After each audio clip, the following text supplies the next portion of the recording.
اسلام کی دو عیدیں، ان دو عیدوں میں سے آج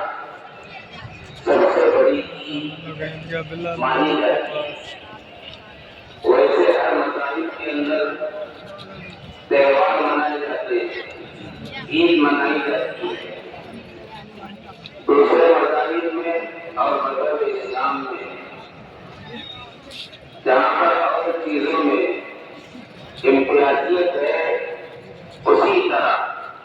عید کے اندر بھی امتیازیت ہے۔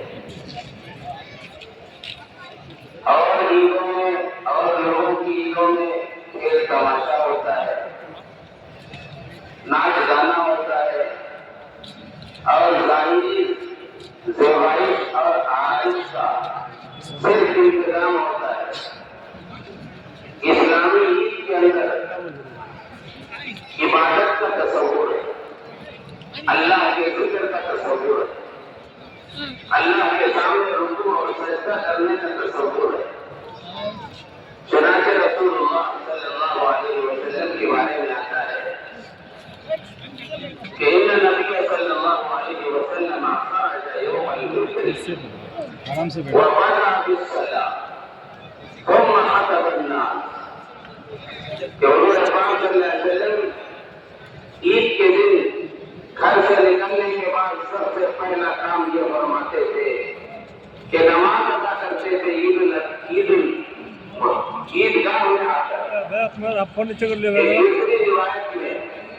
اس طرح آتا ہے کہ کان رسول اللہ صلی اللہ علیہ وسلم یکبر من حین یخرج من بیتہ حتی یأتی بالمصلی، کہ حضور پاک صلی اللہ علیہ وسلم گھر سے باہر نکلنے کے ساتھ یا گھر سے نکلتے ہی اللہ کی بڑائی اور کبریائی بیان کرنا شروع فرماتے تھے، یہاں تک کہ عیدگاہ آپ پہنچتے تھے۔ تو ہماری عید میں، اسلامی عید میں حضور پاک صلی اللہ علیہ وسلم کی جو احادیث سے معلوم ہوتا ہے کہ اللہ کی بڑائی، اللہ کی کبریائی، اللہ کی یاد، اللہ کا ذکر، اللہ کی عبادت، یہ مقصود ہے۔ دوسرے اعتبار سے اگر دیکھا جائے، دوسری امتیازی صفت اسلامی عید کی ہے کہ اور مذہبی والوں کے پاس جو عیدیں ہیں، تہوار ہیں، وہ ان کے بنائے ہوئے ہیں، ان کے اصول انہی کے بنائے ہوئے ہیں،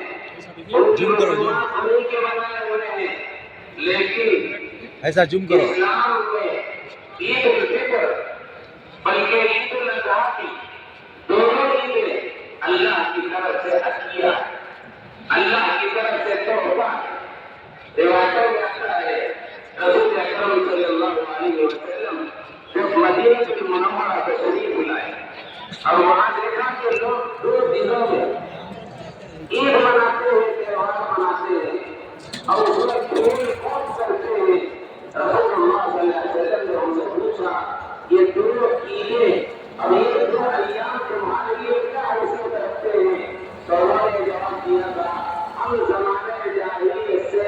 ان 2 دنوں میں کھیل کود کرتے ہوئے آئے ہیں، اس لیے ان 2 دنوں کے اندر ہم کھیل کود کرتے ہیں اور اسی کو ہم عید سمجھتے ہیں۔ رسول اکرم صلی اللہ علیہ وسلم نے اس موقع پر اہل مدینہ سے فرمایا، ان اللہ عبد الجمعہ فیہما